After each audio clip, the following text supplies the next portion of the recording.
तो आज बहुत दिनों बाद मन बन गया था कहीं खूबसूरत सा जगह जाकर पिकनिक मनाने का। तो चलिए बिना देर किए हुए श्री राम का नाम लेते हैं और आज का ब्लॉग स्टार्ट करते हैं। पिकनिक में जाने के लिए हम लोगों ने नया नया कपड़ा पहन ही रहे थे, तभी उधर से मौसी और मौसा पहुंच जाते हैं हम लोगों के साथ पिकनिक जाने के लिए। घर पहुंचते ही मौसा जी ने बाइक को साइड में खड़ा कर दिया। इधर हम सामान को चेक कर लिए, गाड़ी में भी देख लिए कि इतना सारा लकड़ी में हो जाएगा या कम पड़ जाएगा।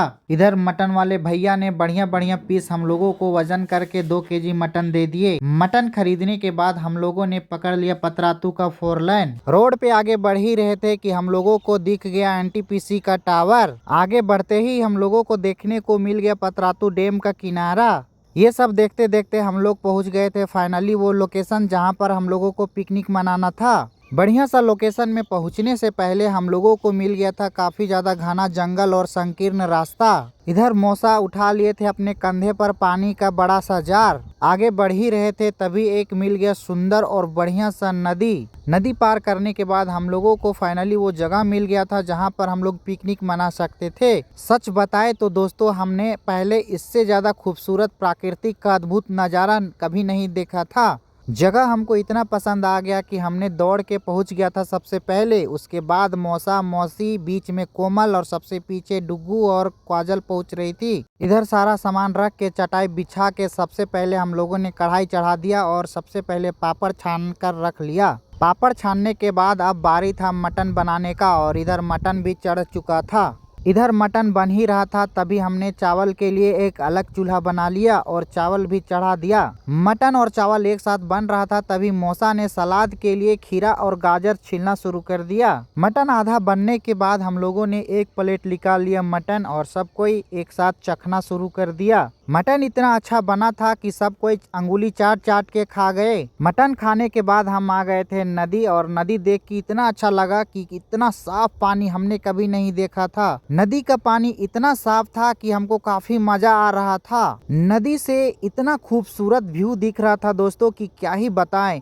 यहाँ आके इतना अच्छा लगा कि हम बयां नहीं कर सकते हैं। पिकनिक के लिए इससे ज्यादा खूबसूरत लोकेशन नहीं हो सकता था। नदी में काफी समय बिताने के बाद हमारा खाना हो गया था रेडी। इधर मौसी जी सबके लिए मटन बांटना चालू कर दी और कोमल सबके लिए चावल लगा रही थी। मटन चावल लगने के बाद रहा नहीं गया और सभी कोई एक साथ मिल के भोजन करने लगे। अब बारी था मेरा तो मैंने भी अपना प्लेट लगा लिया और मैं भी एक साथ बैठ के सबके साथ भोजन करने लगा। पिकनिक का फुल एंजॉय करने के बाद अब समय था घर जाने का। शाम हो गया था, बोरा में सब सामान समेट लिए थे और अब जाना था हम लोगों को घर। सब कोई हम लोग यहाँ से निकल दिए किंतु डुग्गू को यहाँ से जाने का मन ही नहीं कर रहा था। वो थोड़ी देर के लिए रुक ही गया था यहाँ पे। उसके बाद थोड़ी देर में हम लोग पहुंच गए थे अपने कार के पास जहां पर कार खड़ी थी और सारा सामान रखने के बाद हम लोग यहां से भी निकल दिए घर के लिए। घर के लिए निकल ही दिए थे तभी हमने पूछा एक एक करके कि आप लोगों को आज का पिकनिक कैसा लगा, कैसा स्थान था। सभी ने बताया बहुत ही बढ़िया था लोकेशन। आगे कुछ देर बढ़े थे तभी हम लोगों को पतरातू डैम के पास बहुत सारी गाड़ियां लगी हुई रोड में दिख गई जो पतरातू डैम घूमने के लिए यहाँ पर आए हुए थे। आगे बढ़ते ही हम लोगों को दिख गया पतरातू लेक रिसोर्ट का मुख्य गेट। थोड़ी देर और आगे बढ़ने के बाद दिख गया पतरातू डैम का मेन गेट जहां से पानी छोड़ा जाता है। यहां आने के बाद लगा कि क्यों ना यहां आए हैं तो पतरातू डैम भी ऊपर चढ़ के देख लिया जाए कैसा दिखता है पतरातू डैम। डैम ऊपर चढ़ ही रहे थे कि यहाँ काफ़ी सारे लोग यहाँ पर एक साथ डैम चढ़ रहे थे और उतर रहे थे।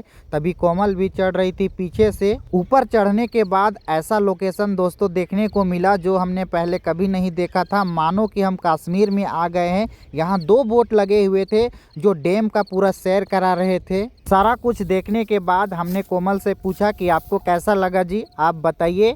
काफ़ी देर रुकने के बाद अब बारी था यहाँ से उतरने का और नीचे देखे तो क्या मस्त सीन लग रहा था दोस्तों। और एनटीपीसी का जो टावर है वो साफ साफ यहाँ से दिखाई दे रहा था जो काफ़ी देखने में खूबसूरत लग रहा था। डैम उतर के सीधे हम लोग पहुँच गए थे गाड़ी पास और गाड़ी में जल्दी से बैठ गए हम लोग क्योंकि शाम हो रहा था और यहाँ से अब हम लोग सीधे निकल गए थे अपने घर की ओर। गाड़ी में बैठने के बाद हमने सभी से पूछा कि आप लोगों का आज का पिकनिक और पतरातू डैम घूमने का कैसा एक्सपीरियंस रहा, तो सबने बताया बहुत ही अच्छा जगह रहा। बातचीत करते हुए हम लोग पहुंच गए अपने घर और घर पहुंचते ही काफ़ी हो गया था शाम, अंधेरा और बगल में गाड़ी पार्क कर दिया था हमने। और सभी दोस्तों को टाटा बाय बाय कहते हुए आज का ब्लॉग यहीं पर एंड करते हैं। तो यदि आप लोग का आज का ब्लॉग और पिकनिक और पतरातू डैम अच्छा लगा होगा तो आप लोग वीडियो को लाइक और चैनल को सब्सक्राइब जरूर कर लीजिएगा। चलिए मिलते हैं फिर से दूसरे ब्लॉग में, तब तक के लिए सभी को टाटा बाय बाय।